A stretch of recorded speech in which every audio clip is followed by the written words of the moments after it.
Family members are pleading, friends are desperate, even their closest allies are demanding they finally come clean and tell you the truth. They're facing pressure from every direction to confess what they've done. But here's the reality. It's already too late. No confession, no apology, no explanation can save them from what's coming. The damage is irreversible. The judgment is final. The consequences are already in motion.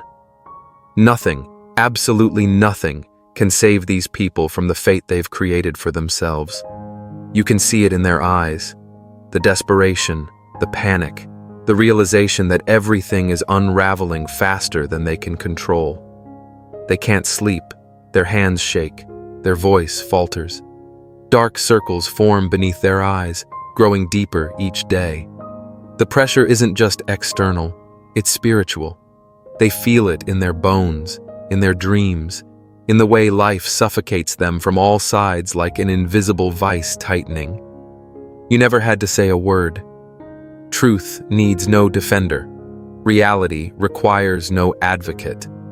They built an entire reality based on deception, a house of cards in a hurricane, impressive in its complexity, but fundamentally unsustainable.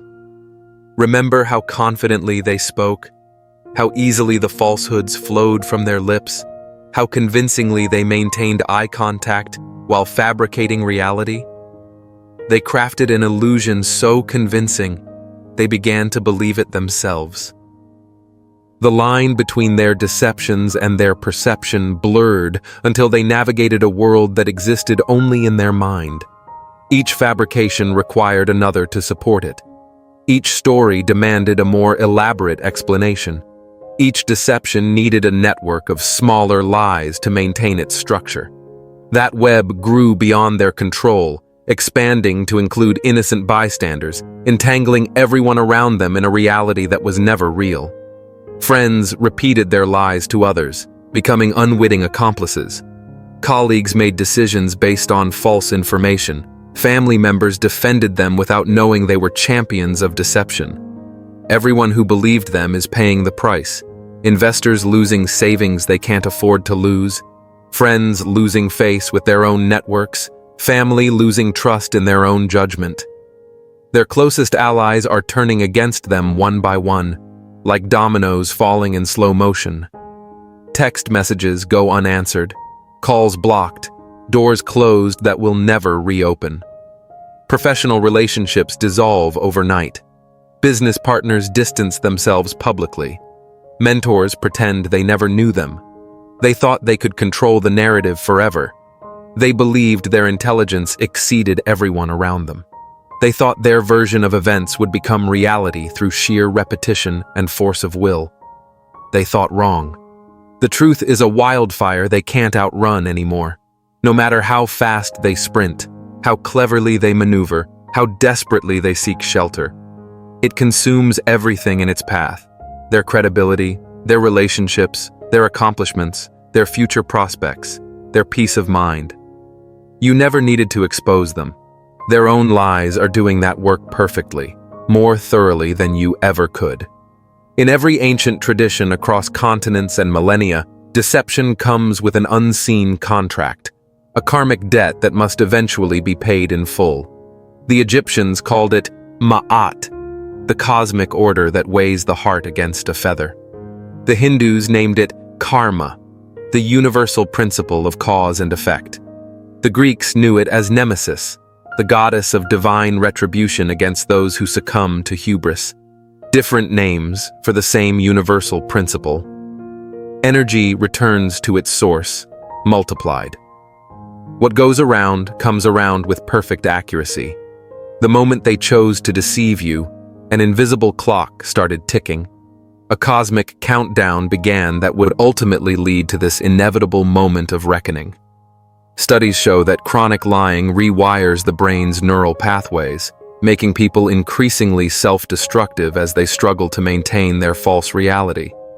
The constant vigilance required to remember which lies they told to whom, the perpetual anxiety of potential discovery, the cognitive dissonance between who they pretend to be and who they know themselves to be. This internal conflict manifests physically. Stress hormones flood their system. Immune function compromising. Historical perspective. Betrayers always meet tragic fates. Throughout human history, Judas hanged himself after betraying Jesus. Brutus fell on his own sword after betraying Caesar.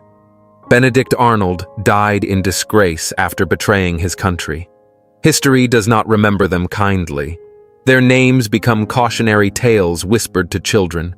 Their legacies serve only as warnings to others who might consider similar paths. Spiritual perspective. The energy they projected through deception was already boomeranging back toward them before they even realized what they'd set in motion.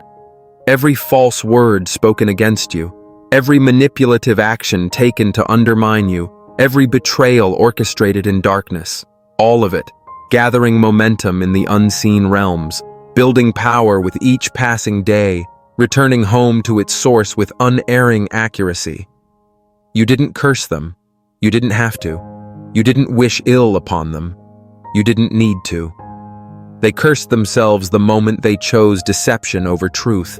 They damned their own future the instant they decided you were an acceptable sacrifice for their advancement. A story from the Mahabharata.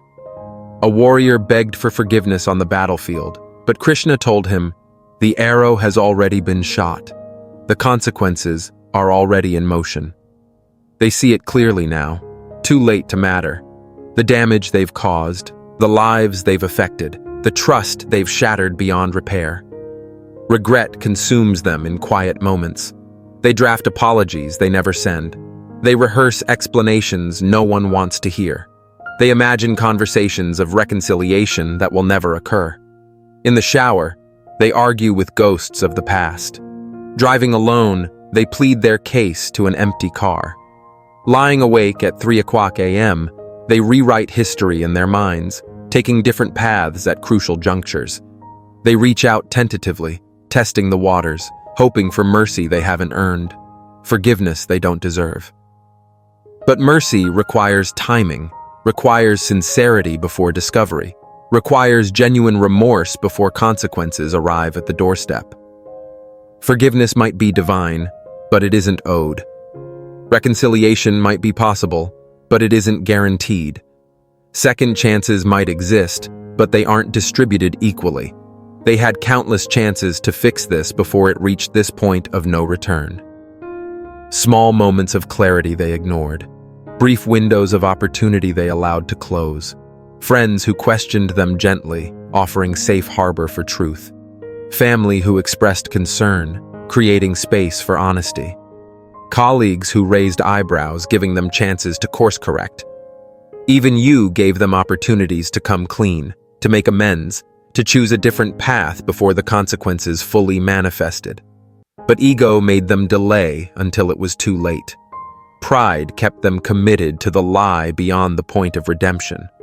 Fear of losing face prevented them from saving themselves. Self-preservation became self-destruction.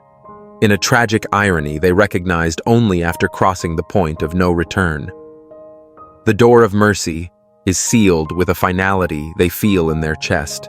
The judgment is final in a way they understand bone deep. You didn't close that door. Time did. You didn't lock it. Consequence did. They thought you were alone, vulnerable, defenseless, an easy target for their machinations. Their greatest miscalculation, their most profound error in judgment.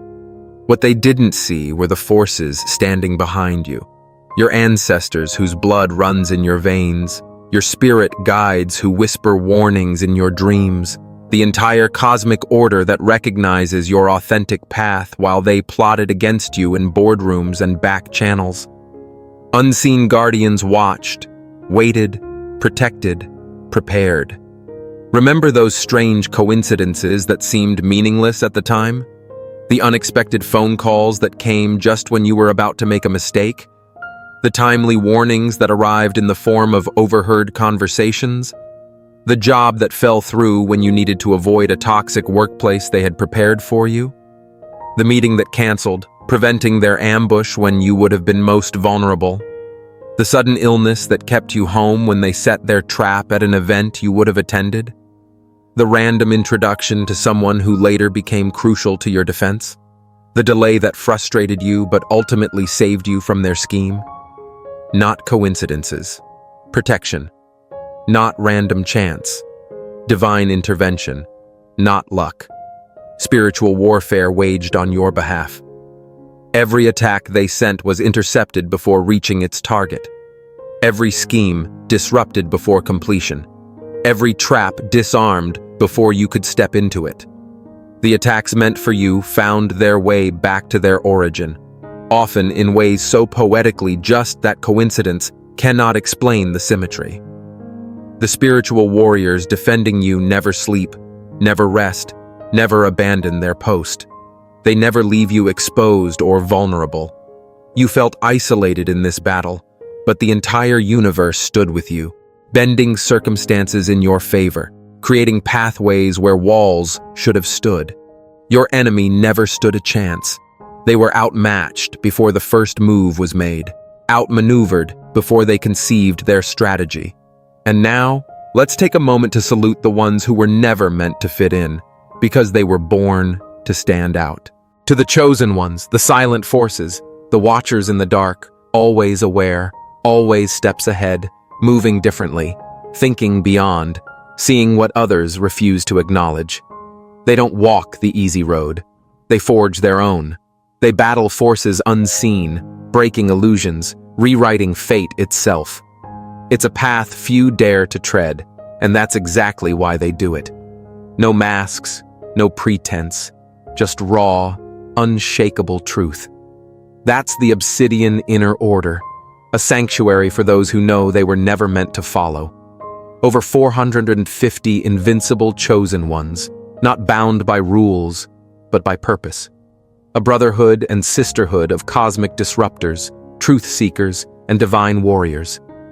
If you feel it in your bones, you already know where to find us. Links in the description. If not, that's fine. We'll still be here, watching, guiding, shifting reality itself. This is for the ones who don't need recognition, who don't ask for permission, who simply are. Here's to you. A once respected person is now a walking disaster, trailing whispers and sideways glances wherever they go. People avoid eye contact in hallways. Conversations stop abruptly when they enter rooms. Invitations no longer arrive for events they once would have headlined. Their name triggers whispers behind hands and knowing looks between colleagues. Their reputation lies in ruins among those whose opinions matter most. Their legacy forever tainted by actions they thought would remain hidden. Even their own bloodline is embarrassed to be associated with them, a shame that cuts deeper than any public humiliation. Children change subjects quickly when friends mention their parent. Siblings use different last names in professional settings.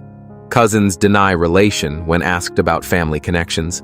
Just like in ancient societies, where exile was the ultimate punishment, worse than imprisonment, worse even than death, they are being socially and spiritually exiled from the communities that once embraced them. No official announcement broadcasts their fall. No formal ceremony marks their expulsion. Simply the quiet withdrawal of respect that happens person by person, day by day. The cold shoulder of former friends who cross the street to avoid conversation. The polite decline of business associates who suddenly have scheduling conflicts. The pained silence of family gatherings when their name arises. Their social media sits dormant, engagement dropping to nothing. Comments unanswered, messages ignored. Posts receiving perfunctory responses from people who once hung on their every word. Former mentees remove their endorsements. Previous employers revise their reference statements. Old friends untag themselves from shared photos. The shame is unbearable, all the more so because it cannot be blamed on enemies or misfortune. They brought it upon themselves with every calculated deception, every manipulative action. You never had to damage their reputation. You never had to speak against them publicly. You never had to reveal their secrets. They did that themselves with every deceptive act that now returns to haunt them. In folklore across cultures, Stealing from the blessed is a curse that follows the thief to the grave. The thief never enjoys what they stole, and it becomes a burden rather than a blessing.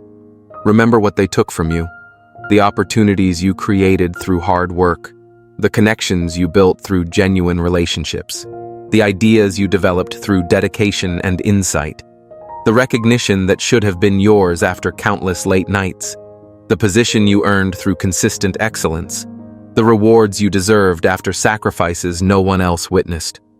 They claimed your work as their own without hesitation, presented your ideas to important people with their name attached, used your talents to advance themselves while keeping you in the shadows. But stolen blessings carry a hidden curse that activates in time, like slow-acting poison in the bloodstream. The position they took through manipulation crumbles beneath them as they prove unequal to its demands. The promotion brings responsibilities they cannot handle without the skills they pretended to possess. The money slips through their fingers, never bringing the satisfaction or security they sought. Look at them now. Everything gained through deception turns to ash in their hands, dissolving just as they reach for it. They had a choice at a crucial crossroads: stand by you or betray you, support your journey or sabotage your path. The moment of decision came wrapped in ordinary circumstances. You trusted them completely, believed in them without reservation, shared vulnerable truths and strategic advantages. They looked you in the eyes and made their choice with cold calculation, disguised as warm concern. Like Esau selling his birthright for a bowl of soup in ancient scripture, they traded something priceless for something pathetically temporary. A promotion that added a mere title to their email signature, a social connection with someone who would forget their name within months. A moment of approval from people who never truly valued them. The betrayal blindsided you with its surgical precision. The pain cut deeper than physical wounds ever could. The disbelief lingered for months as you reconstructed reality. You replayed every conversation, searching for missed clues, questioned every interaction, looking for overlooked warnings, doubted your own judgment, wondering how you could have been so wrong about someone. But time revealed the truth with crystal clarity, as it always does. The betrayal purchased nothing of lasting value. The alliance they formed against you dissolved once your usefulness as a common enemy ended. The power they gained evaporated under the weight of incompetence and karma. The people they impressed with their betrayal have abandoned them for newer pawns, fresher allies, more useful tools.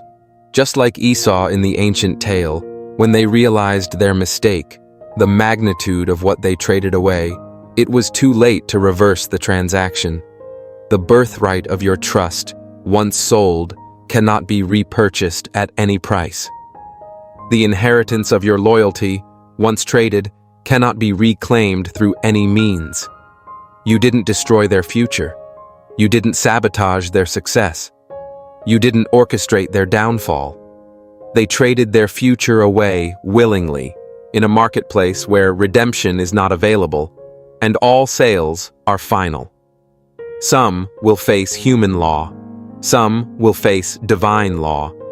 Some will encounter both simultaneously as the visible and invisible realms of justice converge on their reality. The legal system moves slowly, but it moves with the inevitability of continental drift. Paperwork filed in offices they'll never see, investigations opened by people they'll never meet, evidence gathered from sources they thought were loyal. If they engaged in fraud, theft, or identity deception, they're already under investigation, though they may not yet realize the extent of their exposure. The calls from unknown numbers they initially ignore. The certified letters they refuse to open, returning to sender. The visits from officials they pretend not to be home for, peeking through blinds. The system is methodical, patient, relentless, unconcerned with their excuses or justifications. Bank records don't lie. Paper trails don't fade. Digital footprints don't disappear. Witnesses eventually speak when pressure or conscience demands it. For others, their punishment isn't jail. It's being trapped in their own minds, haunted by what they've done, tortured by their own awareness. The lying awake at 3 a.m., replaying their actions. The panic attacks that strike in grocery stores when they see someone who reminds them of you.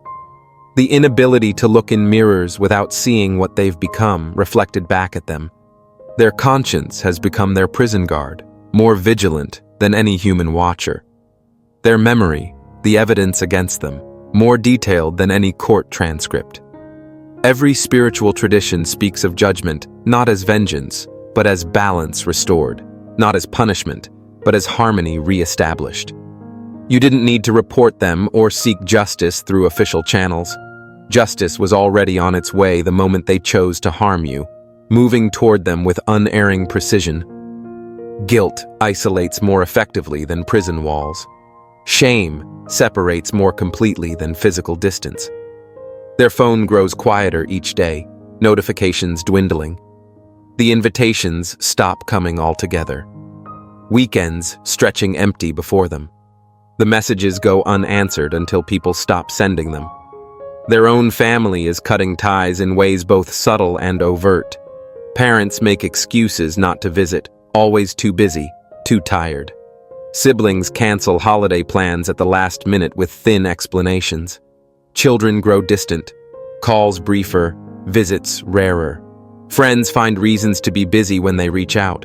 Colleagues eat lunch at different times to avoid shared tables. Neighbors no longer wave from driveways or stop to chat at mailboxes. The isolation happens in stages, a gradual quarantine of the spirit. First comes the awkwardness, conversations that don't flow naturally. Then the polite excuses, rain checks that never materialize. Finally, the complete withdrawal, as if they've become invisible.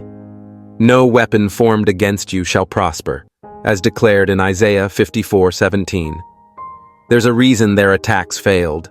Despite careful planning, their schemes backfired. Despite strategic execution, their traps caught only themselves. Despite meticulous preparation, what's meant for you is already written in a script they cannot edit. No one can stop it, steal it, or delay it beyond its appointed time.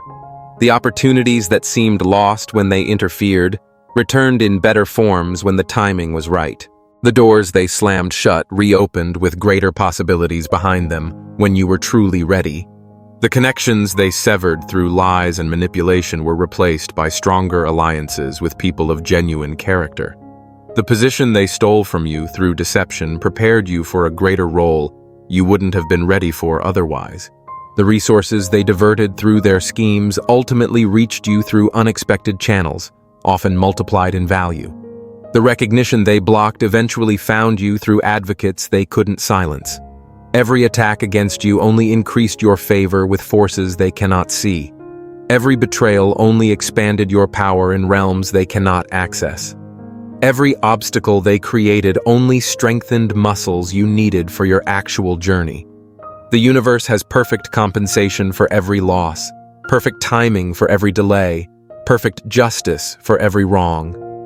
While they lose sleep plotting against you, your path clears before you without effort on your part. While they exhaust themselves trying to block your progress, you advance with uncanny assistance from unexpected sources. While they burn bridges to prevent your success, new supporters appear from unexpected places, offering resources more valuable than what was lost. They are witnessing the truth in real time, the most painful realization possible. They were never strong enough to stop your destiny, never powerful enough to alter your path.